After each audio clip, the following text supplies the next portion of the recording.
Good morning, everybody. We actually are late today. Sorry. Sam for United People's TV.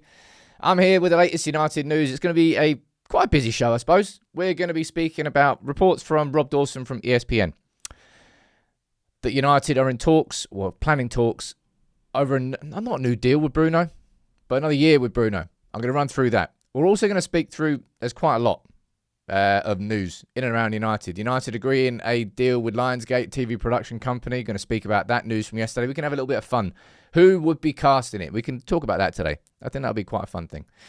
We'll also speak about the rich list, the Deloitte. Was it Deloitte? I never know how to say it. Deloitte? Deloitte. I'm going to go for Deloitte. Rich list, the top 10 revenues from all the football clubs around the world. United have dropped to our lowest ever in that list. Terrific news. Thanks, Sam. I'm going to run through the details of that. We'll also speak about transfers. Toby Collier, Harry and Mass. No, we're not really making any signings. No, I'm not going to bore you or waste your time by speaking about a Jean-Philippe Mateta deal that's not going to happen. Or a Ruben Loftus-Cheek deal that, let's be honest, 90% of people will be pissed off at. Or an Ndidi deal. I'm not going to waste your time. Right? Anyway, how you all doing? Let's get on with today's show. Right? Let's say hello to everybody. We've got Ant and Josh, good morning to both of you. Steph, you're there as well. Alex, too. Maddie, good morning. JC, good morning. Plenty of mods out in here. How you all doing? Who's doing what today? Anybody got any good things planned for today on a Thursday? Who has good things? Thirsty Thursday? I do miss working in London. I enjoyed it there. I couldn't be bothered with it now, though. I had a good 10 years. Wazza, good morning to you. Sasha, we've got Real Recognised Real. We've got some non-members as well. We've got Keith Thomas. We've got Tig. We've got Jace. Vinny. Let's have a look down here. Right. Can I talk about Greenland? Right, ladies and gents, let's scrap everything. Let's just talk about how Trump is a whopper. Every single time you see him in the news, it just feels like a South Park skit. It really does. But no, it's his real life. Fantastic. Jace, you seeing your wife later? You love her? Just in case she reads your messages, get those out there. Nice. Yeah, everyone's working on a Thursday. Shouldn't really have asked. Bit of a boring question. Then you're on the treadmill. Big up. I did 30 minutes on the treadmill this morning. A little bit of a, what was it, 10% incline? Nice. Although I hold on a little bit because my balance is crap on a treadmill. It's really annoying. Anyway, let's get on with today's show. First things first, I want to say congrats to the women's team. They beat, was it Arsenal yesterday? Yeah, beat Arsenal yesterday 1-0, and now they're into the League Cup final. So there might be a United team winning a bit of silverware this year, but it's not going to be the men's team. Anyway, congratulations to them. A little cheeky 1-0 win. Yeah, I did talk about Greenland. Anybody here from Greenland? Anybody here? Right. In the least surprising news of the year, Manchester United's fixtures have been released. Manchester United have got a lovely Wednesday night trip at 8:15 p.m. on a Wednesday night to face Newcastle. So if anybody was thinking about going to that game, good bloody luck getting back from it. 8:15 and then, lovely, a Friday night kickoff against Bournemouth. Man, we have had the stinkiest of fixtures on TV this year. Probably recency bias. Maybe this happened in the seasons gone by. But it feels like it's happened a bloody lot this season. Maybe we're just more, I don't know, more acutely aware of it because we're only playing once a week. Don't quite know. 8 p.m. Friday night at Bournemouth. That's quite a fun one. If you want to go out to Bournemouth after. I quite like Bournemouth. What game did I see there? I can't remember. What year was that? 2018? 2019? I can't remember. Proper championship style stadium. Quite liked it. I always prefer seeing United in smaller stadiums. Personally. I just enjoy it a bit more. You get a little bit closer. Right, one sec. I've got to set some stuff here because this has all decided to refresh. It really annoys me when everything refreshes and everything that I've sized perfectly to all the screen. Now I've got to resize about 7 or 8 different windows. This is partly why I was late, because we had a little bit of technical problems this morning. Did you try and unplug it, Sam? Yeah, I plugged it back in. There you go. Right, that's fixed. Shall I move on to this one? Did have a bit. This is going to be one of the least surprising things that you've ever heard, right? That goal should have stood. That goal should have stood. We all knew it at the time, and lo and behold, the Premier League key match incidents panel. I bet that's a boring panel. It shouldn't have been ruled out. Hell's surprise. I know, but like, imagine my shock. That was such a crap decision at the time. Everybody knew it. But don't worry, lads. The key match incidents panel has said that we should have got the goal. So that fixes everything. Well done. It's quite literally the point of... the point of VAR is to stop clear and obvious decisions. It's the point of VAR. But that wasn't even slightly clear and obvious. It was just a subjective call. So subjective call should just be left alone.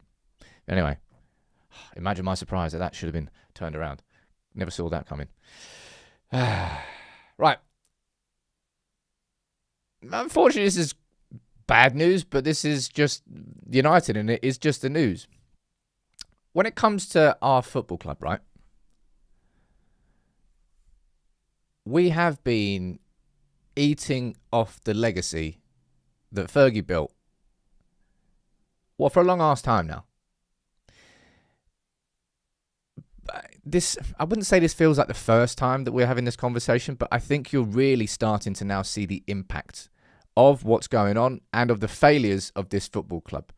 Here is the top 10, right, from last season. We are getting dangerously close to Tottenham bloody Hotspur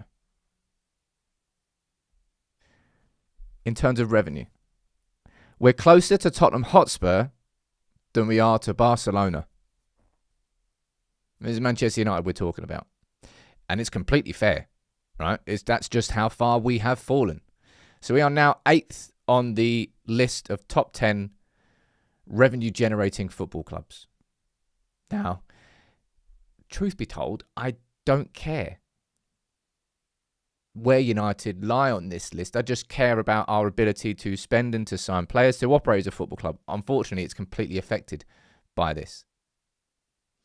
Now, going into this in a little bit more detail, you can see there the revenue from the 24-25 season, it's dropped massively. And you will not be shocked by this, right? Look at this. This is the change in revenues. So I'm going to presume this graph means if it's the closer to the middle, actually, I didn't realize I got them on there.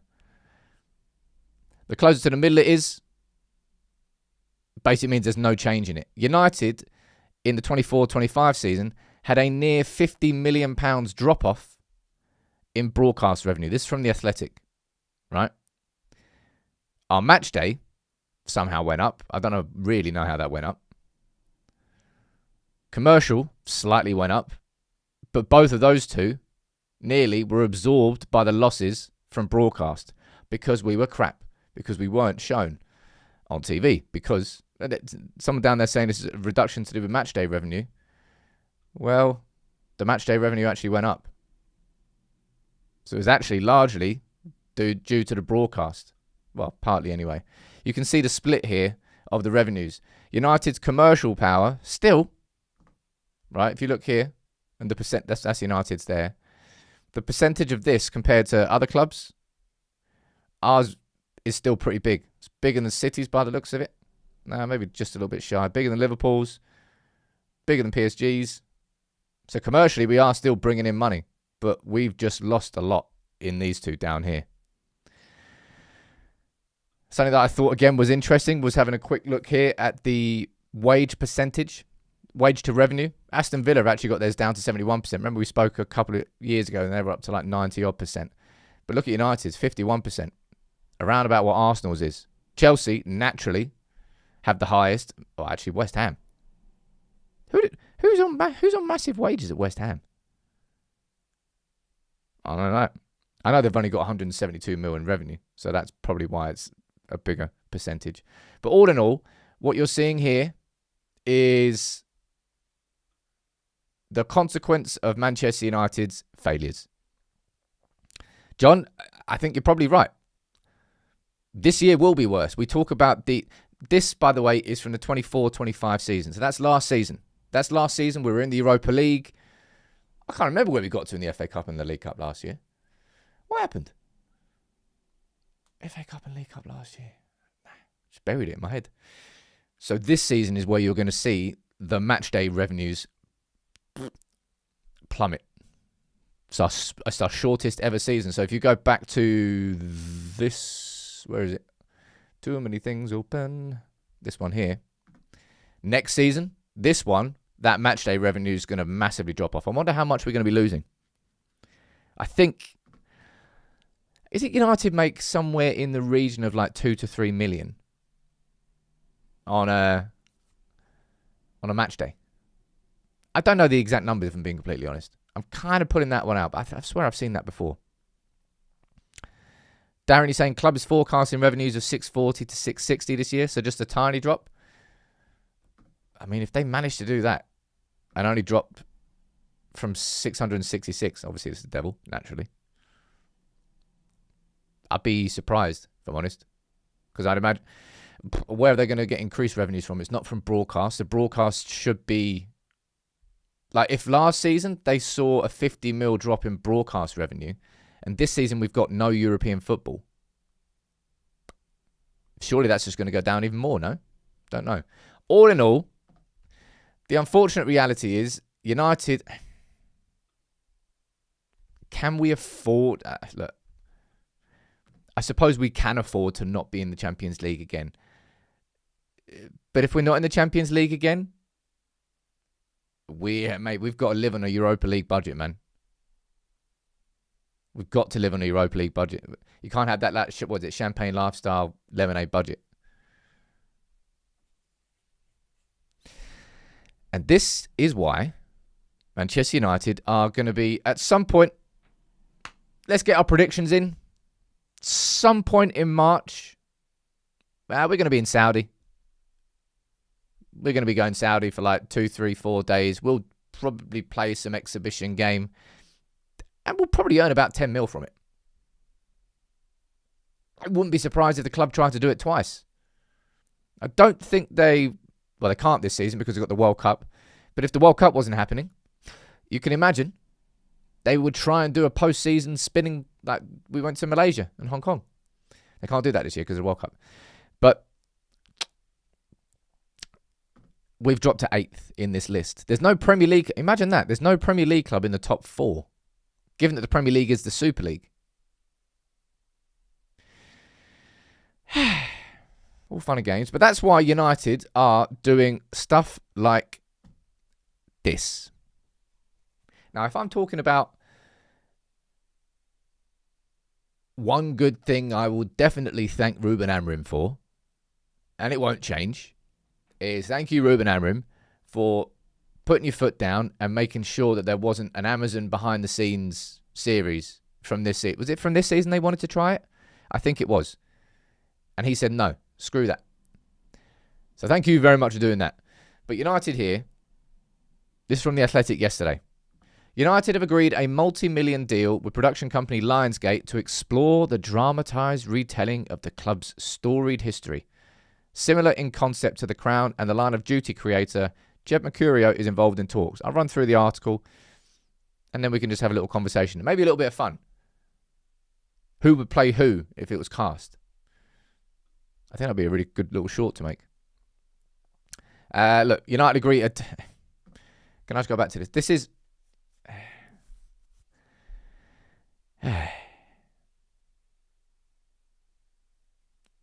We're such a... Boy, oh boy, this football club is so heavily reliant on its previous successes, man. Like Siraj, you're talking about the downfall of United. It's just... Look, if United were out there winning trebles and winning doubles and like something like this come along, people would probably welcome it with open arms. That's pretty cool. I'll be honest, it's really quite difficult to get sports done correctly on TV or film. Because so often it just feels cliche. Like the F1 film with Brad Pitt. I put Brad Pitt on the thumbnail, why not? Who would Brad Pitt play? Let me know. But the F1 film was good, but it's... The thing about great sports and great stories in sports is they feel like they were written by like a Hollywood amateur. Now, obviously, when it comes to United's history, geez, where do you want to start?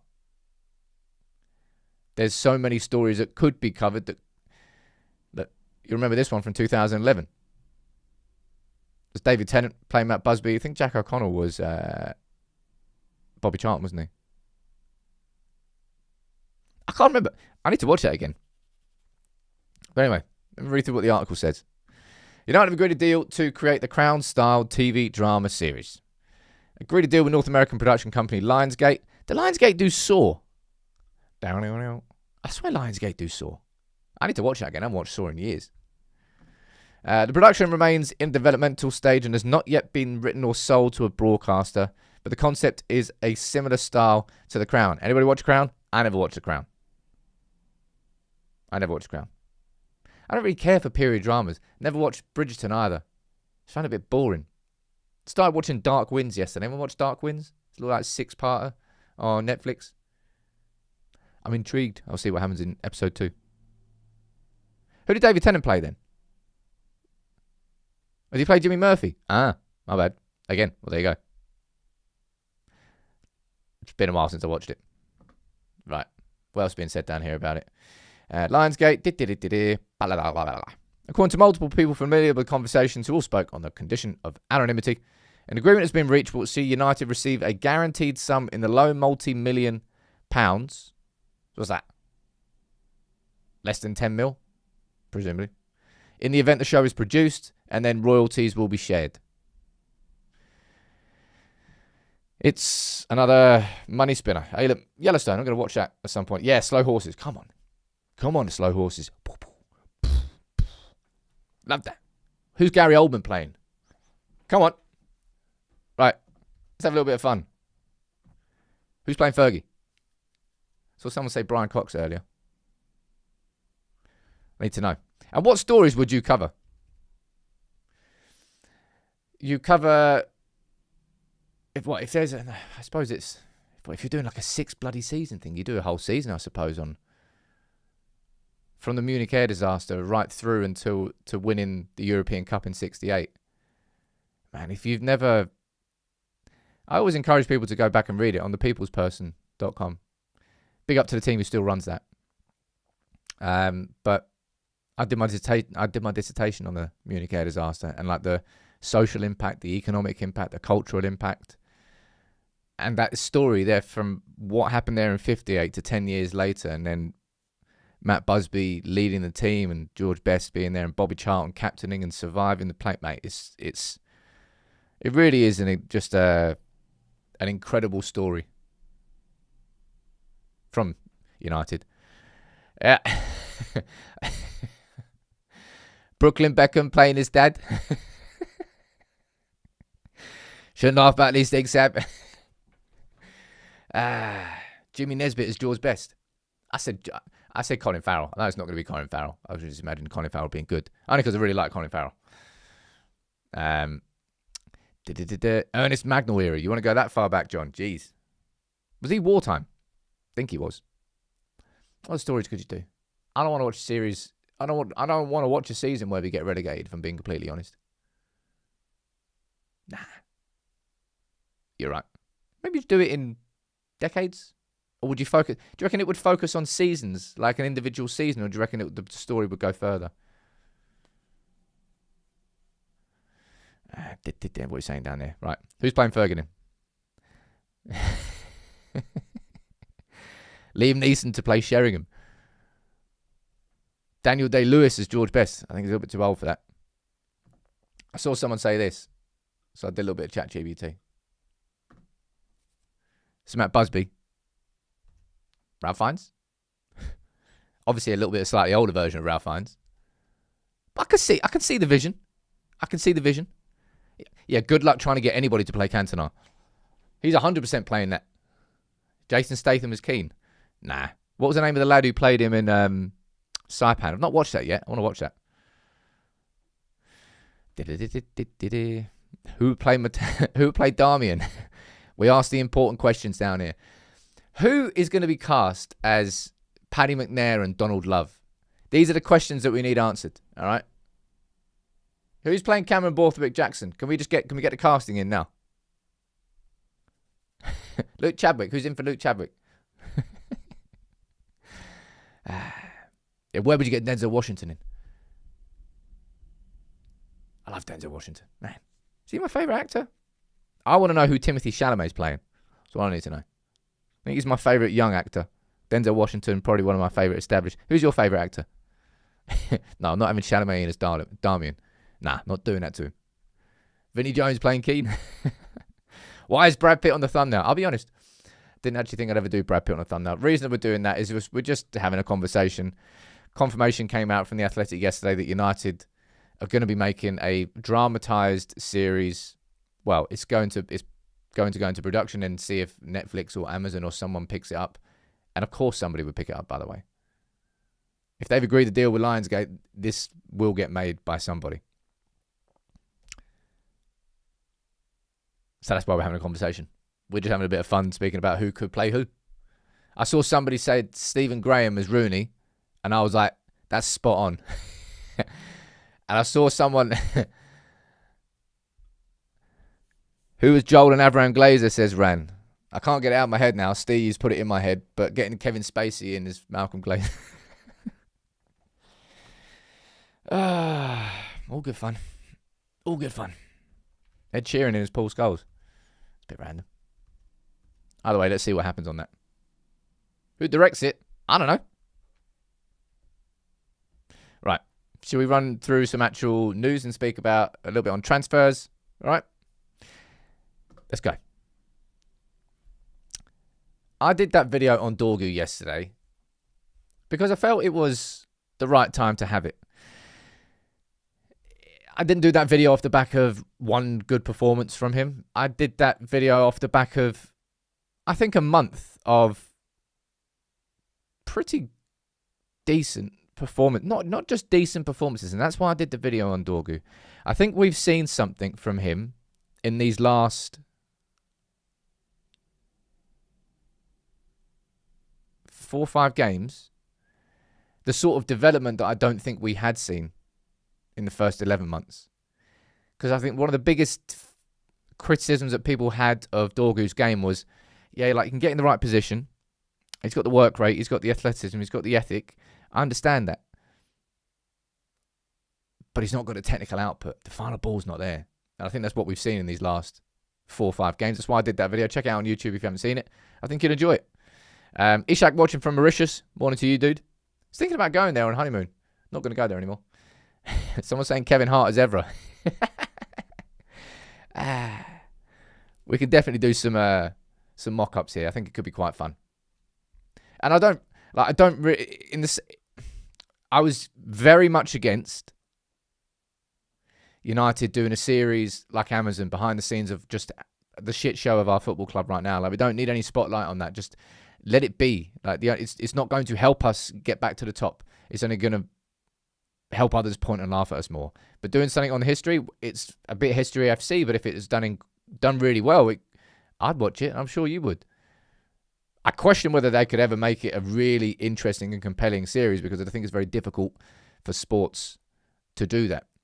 And especially in a series form. Maybe you can get away with it in film, but it's not my job. Bet. Right. Yeah. Dorgu, good. Let's move on and just speak a little bit about transfers and 2 loans that are going to be agreed. Harry Amass to Norwich and Toby Collier to Hull. Harry Amass has been back at the club for a couple of weeks now. And he spent the first half of the season on loan at Sheffield Wednesday. I think he won their Player of the Month twice. Despite the fact that they're bottom of the table with -7 points because they got a winding up order. I mean, they're getting double relegated this season. They have been for a long time. And that's why United are kind of pulling him out of the Sheffield Wednesday situation. And now he's gone to Norwich. Now, Norwich, in the Championship, they're in a bit of a relegation scrap. I think they're down in 20th position-ish. But they have a chance of staying up. So, good luck. I don't think it's confirmed yet. But this is what the article from The Athletic said. So, I'll run through this, all right? United, Joe, Amas and Collier are set to join, Championship clubs Norwich and Hull, respectively, on loan for the remainder of the season. He did win 2 Player of the Month awards. I thought he did. Collier, who was recalled from West Brom, is set to join Hull immediately. They're 4th in the Championship and 3 points from second place Ipswich and an automatic promotion spot. So that's a really good loan for Toby Collier. So Collier is going to be going to Hull and having a promotion push. How many minutes he'll get? I don't quite know what their midfield situation is, but obviously enough space that Collier can go out there on loan and United will think that he might get some minutes. Alex and SS Red, you're both saying the same thing. As long as he gets minutes. Because you can develop, as much as I would be greedy and I would want all my United players to go on loan to the Championship and go into promotion-pushing teams, the reality is that young players can also grow if they go into relegation-threatened teams. Because it's a different sort of pressure. The pressure of trying to get promoted, the pressure of trying not to get relegated. Comes in different forms. I think Harry Mass has certainly had his fair share of that sort of pressure this season. Being at Sheffield United, with the winding up orders, with the club maybe getting bought and folded. They didn't know what goes on. But United have chosen these two. Who's in charge of our loans now, though? I don't actually know. Because it was Johnny Evans. And then he left the club because he wanted to stay with his family, have more family time. And then Fletcher called and he came back. And now he's on Carrick's. So yeah, that worked out really well. But I suppose Hedden also works at United anyway. So now they're both back at United. I hope it works out well for both of them. And given how well he played in his first loan spell, I imagine we'll see much of the same. Any Norwich fans in the comments? Was it Max Aarons who used to play left back for them? We wanted to sign him. I can't remember that. El Cabbage, 10 out of 10 on the username. Wouldn't mind having a backup 6, literally anyone but Ugarte. Look, Ugarte and Casemiro are going to be... they're not enough for what we need, truly. But they'll do for the rest of the season. I don't mean that in a disrespectful... I know you can't say that without it sounding disrespectful, but that's just the way I look at our midfield. That'll do. Cobby, think he was excellent against City. And I hope we see the same against Arsenal. It's going to have to be, because that Arsenal midfield is going to be much harder to play against. Although I remember saying this at the start of the season, going up against that Arsenal team, and I thought our midfield was going to get overrun, and it did not. Gungshi, good morning to you, man. Coming in here, swinging, dropping 10. Bam! Legend of the game. Who plays Gungshi in the series? That's the most important question. What we're saying down here in the chat. Now, this I thought was an interesting one, okay? I didn't actually cover this. This happened in December. Yissa Alao. Or Alio. I'll call him Yissa. Young lad. I think he's 17. Broken into Sheffield Wednesday's team. And the reason I thought it was interesting was because at the time, obviously Harry Mass was there too. And that was just after Ruben Amorim came out and with that weird comment about... What was it? It wasn't... It was that... I think it was the fact he was asked about younger players at United and then just spoke about Harry Mass and I can't remember who else directly. And then after that, that was when Harry came out with the little smile on Instagram. I was like, oh, don't bite back. Anyway, United put a bid in to sign this lad, who's nearly, well, just a year younger than Harry Mass, but also playing left back. Anyway, of course, Chelsea coming in over the top, bam. Chelsea close in on signing him. United remain in talks from Laurie Whitwell yesterday. Chelsea are close to finalising a deal to sign Sheffield Wednesday's 17-year-old left-back Yissa Alao. United are also in talks with further negotiations ahead. The final figure, including major add-ons, could significantly surpass 1 million, but the initial fee is a 6-figure sum. So, basically, United falls into that identifying younger talents. We spoke about that lad who was like half Croatian, half Brazilian yesterday. He's also 17. You've got this one here.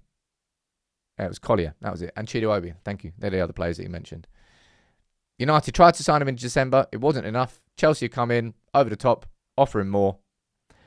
It's still... from a fan perspective, not even just from a United fan perspective, but just like a football fan perspective, I can't understand how Chelsea's approach to transfers and approach to using young players, they've had an incredible academy for like 4, 5 years, 6 years now at least. How many of those players actually get the opportunity to break through into that first team? It's just, there is no pathway at Chelsea. So why on earth would you go there as a 17-year-old? I don't know. Why would you choose that? I find it a bit confusing. But I'm a bit confused. Bit confused by that. But it looks like maybe they've got another one. Don't know. Take off. If you don't know why Brad Pitt's on a thumbnail, go for a little cheeky rewind in the show and you'll find out. Mate, and that's exactly what I get. There's no logical part of my brain that thinks any young player should go, yeah, Chelsea's the right one.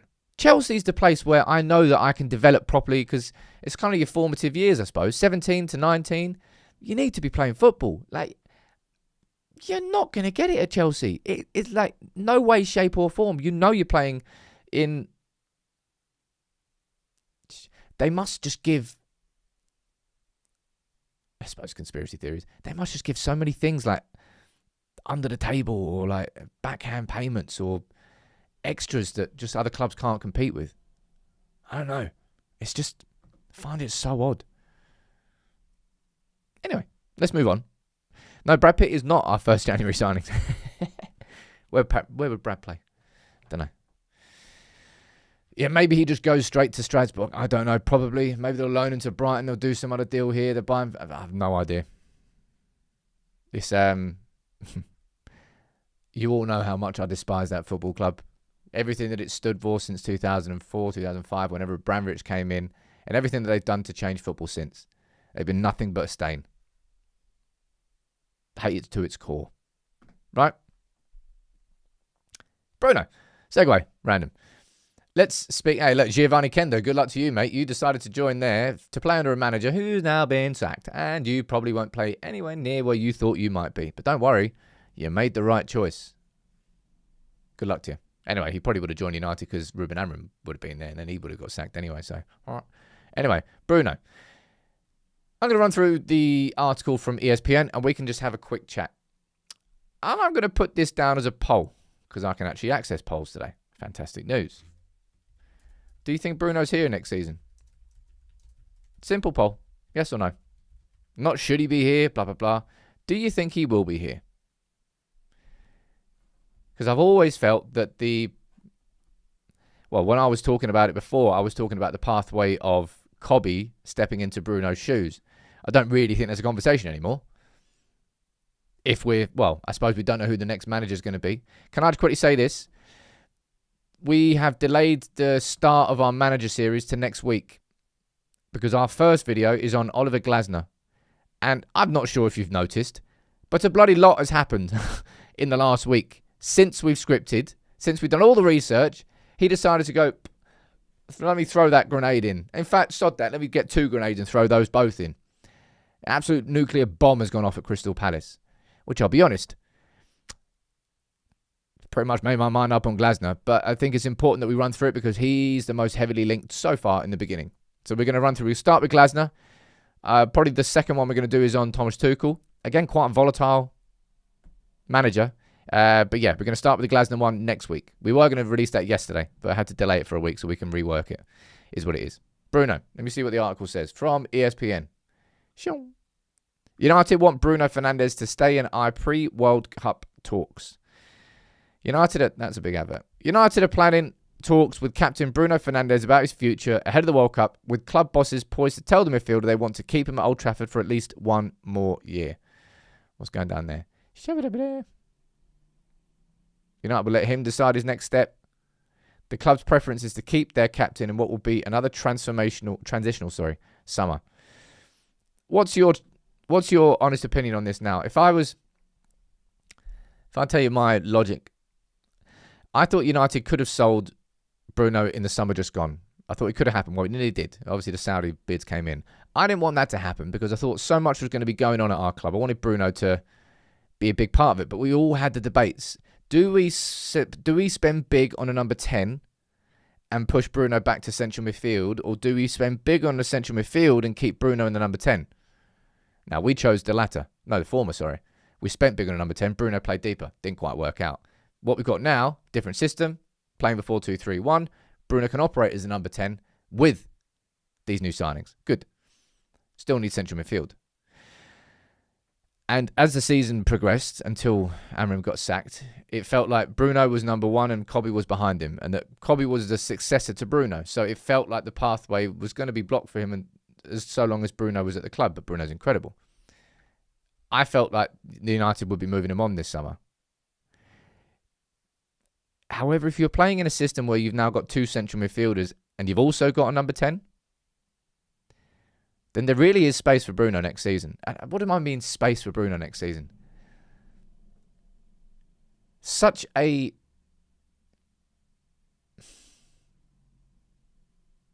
disrespected footballer among United fans. I don't care what fans of other clubs say. I only care about what United fans think about him. And the amount of stick he's constantly got, despite his continued output from wherever he really plays. And yeah, he's got flaws, man, but don't play him in a midfield too if you want him to hold positional discipline. It's never going to happen. Never going to happen. He's more of a traditional number 10. Like, old school number 10s were allowed to do that, by the way. That's what football was. That number 10 was the freest role in football. Just dot around. I wouldn't just like dot around the pitch. You can kind of run wherever you want because you've got your 2 central midfielders behind you. They're going to cover. No probs. I'm going to see what you're saying on the poll here. 300 votes, just over 300 votes, and 85% of you are saying you think he's going to be here next season. Jason, yeah, it's impossible to replace Bruno.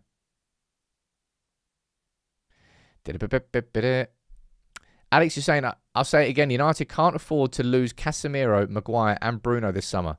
There's no way the budget exists to replace all of them. Casemiro is going to be replaced. And his wages allow that to be quite an easy transition. Although we're going to have to pay 100 mil if we want the player we want. Maguire, I think United could replace Maguire with a younger defender. As soon as we've got De Ligt, who's that. It's kind of De Ligt and Maguire are quite similar in a lot of ways. I think. In terms of the style of defending they are. So you've got De Ligt, and he's young enough. He'll be here for a few years. I don't think you need to replace Maguire with another Maguire. I think you could replace, well, Jamie Jacquet looks like he might be going Chelsea, but a player of that age, I think you could do. The wages wouldn't be too bad. As for Bruno, we all know that if you replace Bruno, you can't do it in one person. It's going to be 2 players. Would I be upset if Bruno stayed for another year? No. I won't be upset that Bruno Fernandes plays for Manchester United. But it has to be really well thought out. Because I think the club got it wrong this season. With the strategy. I think the club got it wrong with the strategy in the summer, man. In terms of exactly where they put their finances. It is what it is. If we play next season, I suppose, and again, you can't really know this. This is kind of one of the problems. Can't really know who our manager is yet. So we can't really know what the system's going to be. And what the demands of that system are going to be. But if there's any conversation about playing Bruno Fernandes deeper next season, I don't think that's the right thing. Just let Bruno be in the opposition's half. That's where he's incredible. He actually did have a decent output, largely. Still from that deeper position, but he's just so much better going forward. Let me see what you're saying down here. Captain T1, do we get 1 of Believer, Anderson and Wharton, or can we get 2? If we get 1, I'll be happy. I think that's going to be difficult enough as it is. Don't think there's any chance we afford both of them. Someone's saying Carrot will be the manager. Let's see in 14 games, man. I've told you my position. I don't think Manchester United can afford to make anything based on emotion when it comes to the decision of who our next boss is. Look, if Carrick wins 14 games out of the next 16, of course he's going to be a candidate. I'd be foolish to suggest that he wouldn't be. But I'll be bloody nervous about it. I'm looking at red flags, unfortunately. And I hope I don't have any at the end of it. We'll see. Anyway, what's the poll saying? We've got just over 400 votes are in, and 83% of you are saying you think Bruno will stay. Judsy talking about Cole Palmer links. Where's his... Again, where are these Cole Palmer links coming from, peeps? Any substance to any of them? Tell me where they're from. Show me what you've got. I wouldn't mind signing Cole Palmer. But again, just not exactly. That would be a mad luxury signing. Mad luxury signing. Considering what we need. All the money's going to go on that central midfield. And a bit on defence. You're saying Sky Sports and BBC? I'll have a look at it. I'll read through it. And if we need to, we'll have a chat about it tomorrow properly. How about that? But yeah, that's it for today's show, I think. Anybody got any questions you want to ask? Well, you just asked me about Cole Palmer, but I'll speak about that tomorrow if we need to. Yeah. So, content-wise, today, I think I'm going to do a video on the De Ligt situation. Just a full overview of what's happened since he was injured, what's been said by the club or by managers, what pictures have we got. We saw him celebrating in the crowd for, I think it was from Mbumo's goal. Was it? It might have been something else. It might have been Mount's goal, actually. Don't know. But just to give you an update, because it's been nearly 2 months. I think this is the longest injury, longest absence that De Ligt has actually had in his career. So I just think it's going to be... There's a lot of United fans asking me, so I'll just do an overview video. When do we get a tour of the new pad? Well, Rob, I need to start doing sort of personal content, really. I've always made it a distinction in my head. It's I suppose why the Sam Peoples brand I've never built it. I've only ever cared about United People's TV. All my energies have always gone into this. I've never tried to build anything separately just for me. But I've always wanted to do those sorts of videos for members. I thought it, peel the onion back. I'd love to be able to talk to you about the team structure, the organisational structure, what we do on a daily basis. How do we script and research these videos? What's the process? Who's involved in it? What's going on with the merch? What's going on with the research and designs? There's so many more things that I'd love to be able to show you. I don't quite have the space for it yet. But maybe soon. Right? Only Sam's. Come on. Sign up to that. I'll show you pictures of my feet, man. I will not show you pictures of my feet. Those boys have been cut up left, right, and centre. They are scarred. They are fused. They are fixed. Ain't no one seeing my feet. Anyway, let's end on that. Thank you all for tuning in. If you are new to United People's TV, can you please consider subscribing? All right. I'll be here tomorrow, live and direct. We're going to have the quiz on a Friday. We'll have the map on Friday. We'll have a little bit of a preview for the Arsenal game. Then my starting 11 is going to go out in the afternoon. And today, going to have that video on De Ligt. Much love. GoPro on your head next time you answer the door. Doorbell cam. That'd be quite funny. Take it easy.